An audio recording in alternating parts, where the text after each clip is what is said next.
Oke, recording start. Bismillahirrahmanirrahim. Assalamualaikum warahmatullahi wabarakatuh.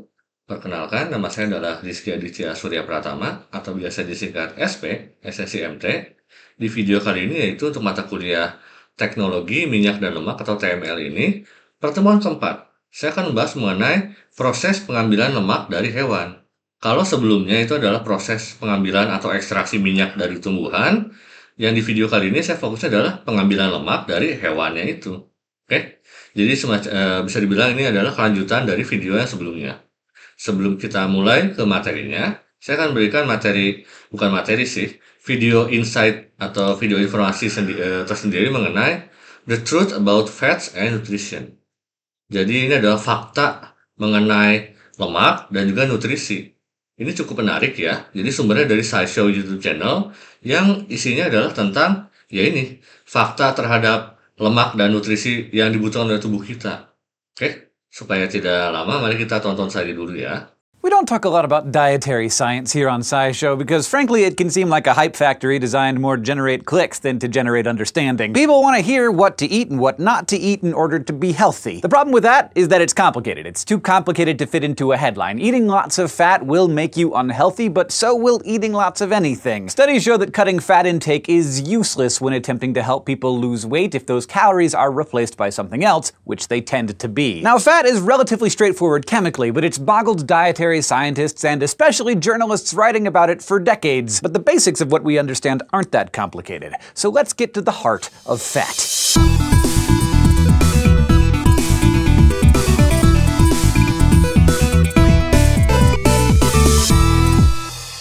Fats are molecules that organisms use to store energy. They are very good at that, and so they can be converted into lots and lots of energy for running an organism, whether it's a seed growing into a plant or a neuron firing in your brain. But basically, the first thing to know about fat is that it is energy dense. So per gram, fat has more than twice the energy of protein or carbohydrates. Fats, like everything we eat, are made of chemicals, and those chemicals are primarily composed of long chains of carbon atoms. Each of those carbon-carbon bonds can be broken by your body and converted into usable energy. The energy density of fat, combined with the fact that people who ate high-fat diets tended to be less healthy, was the original cause of the anti-fat craze that started in the 60s and continues at least to some extent today. But it turns out that fats are not inherently bad for you. Indeed, they are an absolutely necessary part of the diet. But there are definitely some fats that promote health more than others, and some that are downright dangerous. You've heard of the main categories. You got your trans, saturated, unsaturated, hydrogenated, polyunsaturated, omega-3. All of these words are chemistry terms that get talked about a lot without discussing what they mean, like, at all. But this is SciShow, so let's go there. Carbon has 4 unpaired electrons, so each carbon likes to bond to 4 other things. This is methane, carbon bonded to 4 hydrogens. And yes, I'm using Snadham's Veritasium's molecular modeling kit, which I'm really excited about. If the carbon is in a saturated carbon chain, 2 of those things will be other carbons, unless it's the end of the chain, and 2 of those things are gonna be hydrogen. If this is what the carbon chain looks like, with a bunch of carbon atoms each bonded to 2 carbons and to 2 hydrogens,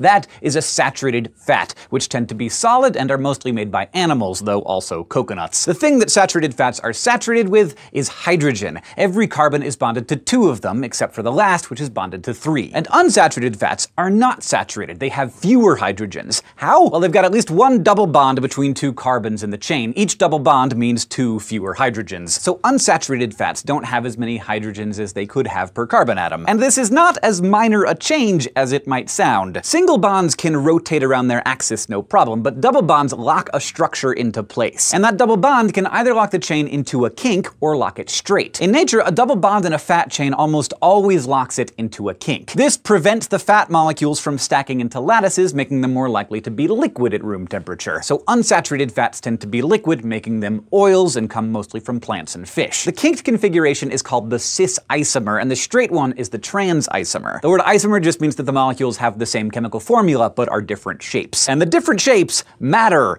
a lot. Saturated fats are less healthy than unsaturated fats because they pack together easily and can form plaques in your arteries, and can also interact with cholesterol, making it build up in your bloodstream. Cis unsaturated fats, which the rest of the world just calls unsaturated fats, don't stack well and so don't form plaques. So that difference exists, but it isn't as big as we used to think it was. It turns out that our bodies are pretty good at dealing with whatever we throw at it as long as it's fairly familiar. Worse by far are the trans unsaturated polyunsaturated fats. These are almost all manufactured by adding hydrogens or partially hydrogenating some unsaturated fat, like soybean oil. So trans fat and hydrogenated fats are the same thing. One refers to the process through which they are created, and the other their chemical structure. These are fats that have double bonds and stack well. In fact, they stack even better than saturated fats, and our biochemical systems aren't designed to break them down, and they interact badly with cholesterol. A 2% increase in daily intake of trans fat corresponds with a 23% increase in the chance of heart disease. Amazingly, they were initially seen as a healthy alternative to saturated fats and are now in the process of being completely banned in America. Now, even inside these categories, there's a ton of variation, and inside that variation comes more active areas of research, which is less known for sure. Polyunsaturated fats, or fats with more than one double bond, might be more or less healthy than monounsaturated fats. No one really agrees because they both have benefits and drawbacks, and it matters where in the chain the double bonds are. You should probably have some of both. And if the double bond is just before the third carbon from the end, we call that an omega-3 fatty acid, and they seem to have a wide range of benefits. They are also one of the two essential fatty acids, the other being omega-6. Essential compounds are chemicals that our bodies need to function correctly but can't manufacture on their own, so we literally need to eat those kinds of fats in order to survive. And indeed, we need to eat fat in general to survive. It's good for you in the correct quantities. So those are the basics of fat, you guys. They have tons of energy in them, so they're great when you need calories, but they also make it super easy to eat too many calories. They are absolutely necessary for life, they taste good and are good for you, but unsaturated fats are better, and trans fats might very well kill you. Thank you for watching this episode of SciShow, which was brought to you by our patrons on Patreon. If you want to help support the show, you can go to patreon.com/scishow. And if you're interested in Snatoms, I'm not sure if the Kickstarter is still going on, but they're basically these little magnetic modeling kits. They're very cool. We'll put a link in the description.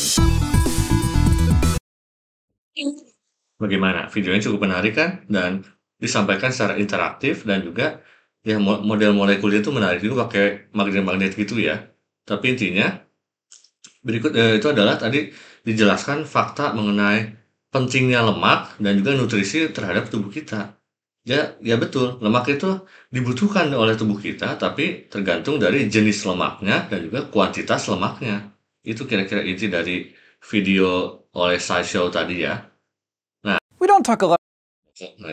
Definisi lemak hewani. Jadi kita fokus ke lemak hewani ya di video ini. Apa itu lemak hewani? Itu adalah zat yang diekstrak dari jaringan hewan, terutama dari daging, kulit, dan juga organ hewannya. Nah, lemak ini merupakan salah satu sumber energi yang kaya akan kalori dan juga berperan sebagai pelarut untuk vitamin-vitamin yang larut dalam lemak, yaitu untuk vitamin A, D, E, K, ADEK. Oke. Secara kimia, strukturnya ini lemak hewan terdiri dari asam lemak jenuh dan tak jenuh serta trigliserida. Oke. Seperti yang sudah dibahas juga di video barusan gitu. Nah, dalam industri pangan, fungsi lemak itu ternyata banyak juga loh. Yang pertama, ya tadi itu, sebagai sumber energi yang tinggi. Jadi lemak itu menyediakan kalori yang tinggi, hampir 2 kali lipat dari karbohidrat ya, yang menjadikannya penting dalam makanan yang berenergi tinggi. Dan dia juga, lemak ini bisa sebagai pemberi rasa dan juga tekstur. Ya, di mana lemak hewan itu bisa memberikan rasa yang kaya dan juga tekstur yang lembut pada produk-produk pangan. Bisa juga sebagai pengawet alami, ya. Jadi lemak ini bisa membantu memperpanjang umur simpan produk dengan mencegah kehilangan kelembaban dan juga melindungi diri dari proses oksidasi makanan. Dan juga sebagai agen pengemulsi dan pembentuk struktur. Ya. Ini dua hal ini penting utamanya dalam pembuatan makanan olahan seperti margarin, kue, dan juga biskuit gitu. Nah, kira-kira seperti itu fungsinya dalam industri pangan ya. Next adalah sumber utamanya.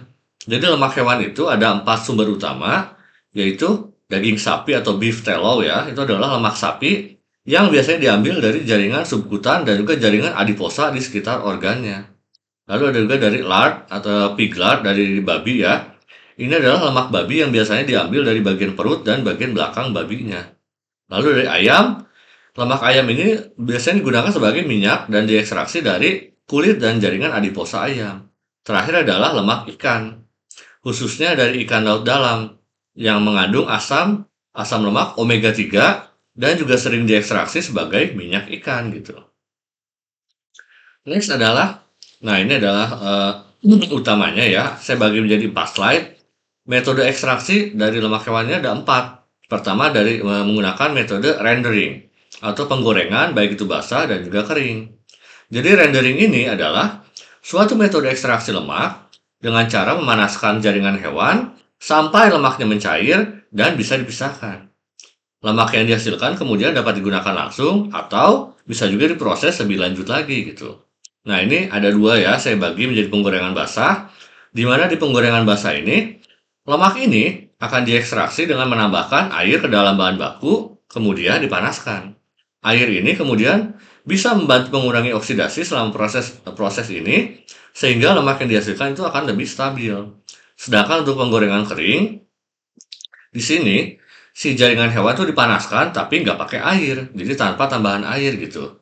Di metode ini dia akan menghasilkan lemak yang lebih pekat, dense, tapi memiliki resikonya oksidasi yang lebih tinggi karena nggak pakai airnya ini. Karena airnya kan untuk mengurangi oksidasi selama prosesnya gitu. Oksidasinya untuk apa? Jadi oksidasi itu dikurangi supaya lemaknya itu lebih stabil. Kalau ada oksidasi yang lebih tinggi, lemaknya berarti unstable atau tidak stabil gitu. Oke? Next adalah ekstraksi mekanis. Jadi dengan metode ini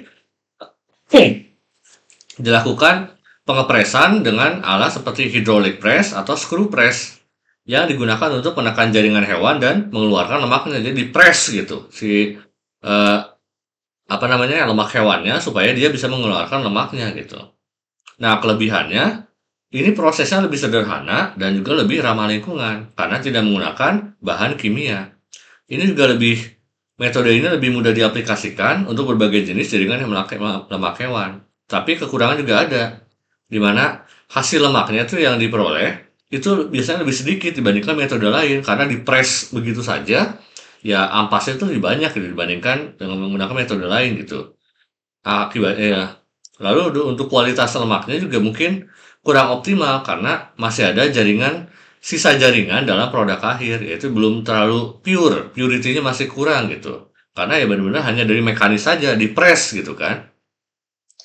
Jadi perlu proses pemurnian lebih lanjut gitu sebelum bisa digunakan sebagai lemak hewani.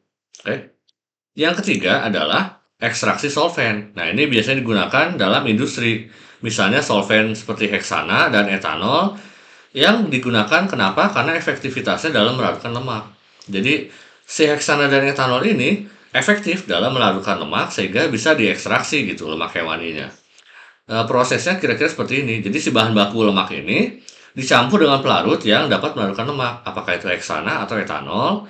Campuran ini kemudian dipanaskan untuk menguapkan si pelarutnya. Sehingga sisanya adalah lemak murni gitu. Tapi ada juga untuk pengaruhnya ini, untuk kualitas lemaknya.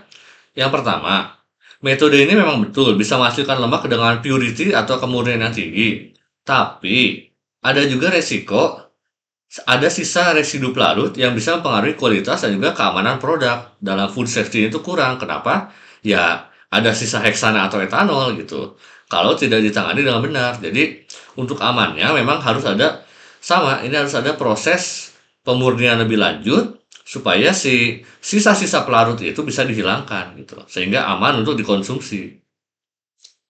Nah, terakhir adalah ini mungkin yang paling aman ya atau yang paling futuristik juga, yang paling mutakhir lah ya. Ekstraksi enzimatik di mana ini menggunakan enzim dalam ekstraksi lemak, yaitu misalnya enzim seperti lipase untuk memecah sel-sel jaringan dan memudahkan pelepasan si lemaknya. Nah, terhadap kualitas lemaknya itu dia akan menghasilkan lemak yang berkualitas tinggi dengan kadar asam lemak yang terjaga. Tapi ini masih ada tapinya.